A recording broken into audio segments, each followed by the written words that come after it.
السلام علیکم ورحمۃ اللہ وبرکاتہ۔ سامعین المحترم، امید ہے سب احباب خیر و عافیت سے ہوں گے۔ اللہ تبارک و تعالیٰ آپ کو سلامت رکھے، شاد آباد رکھے۔ اس سے پہلے آپ کو کل اور جز کے اعتبار سے مخارج کی اقسام اور تفصیل بتلائی تھی۔ آج کے سبق میں ہم مخارج کی ایک اور اعتبار سے تفصیل اور تقسیم پڑھتے ہیں، اور وہ ہے تحقیق اور تقدیر کے اعتبار سے مخارج کی اقسام۔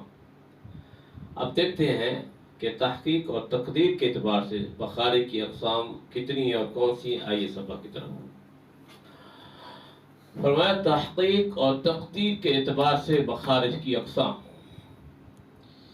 فرمایا کہ تحقیق اور تقدیر کے اعتبار سے مخارج کی دو قسمیں ہیں، مخرج محقق، مخرج مقدر۔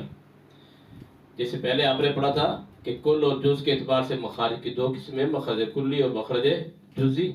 اسی طرح آج کے سبق میں تحقیق اور تقدیر کے اعتبار سے بھی مخارج کی دو قسمیں، مخرج محقق، مخرج مقدر۔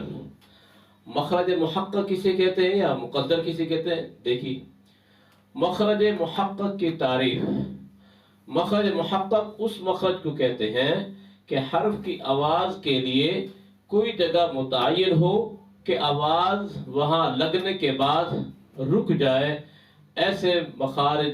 ایسے مخرج کو مخرج محقق کہتے ہیں، اور ایسے مخارج کی تعداد کل 15 ہے۔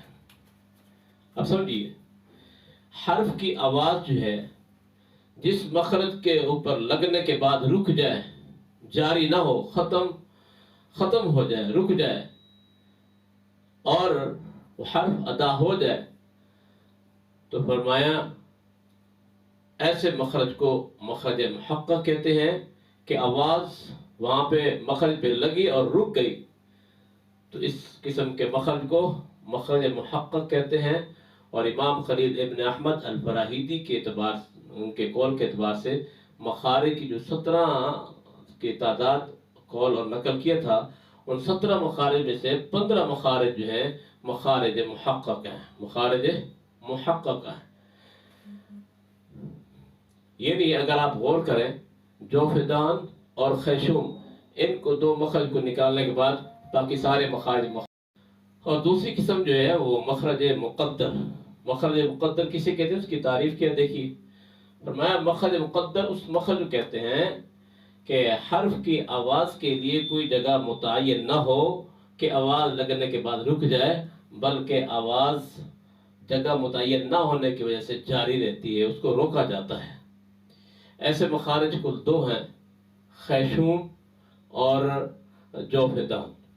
یعنی اگر آپ غور کریں کہ جوفدان جس سے حروف مدہ ادا ہوتے ہیں، حروف مدہ کے ادا کے لیے کوئی ایسی جگہ متعین نہیں ہے کہ آواز لگ جائے اور رک جائے، بلکہ آواز جاری ہی رہتی ہے۔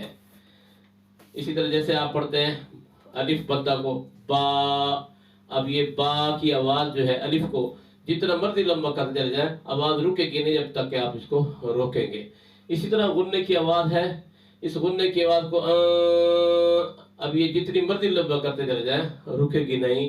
تو یہ 2 مخرج وہ ہیں کہ جن میں آواز رکتی نہیں بلکہ روکی جاتی ہے، ان کے لیے کوئی جگہ متعین نہیں ہے، تو ایسے مخرج کو مخرج مقدر کہتے ہیں۔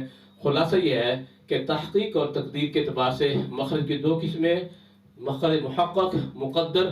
حرف کی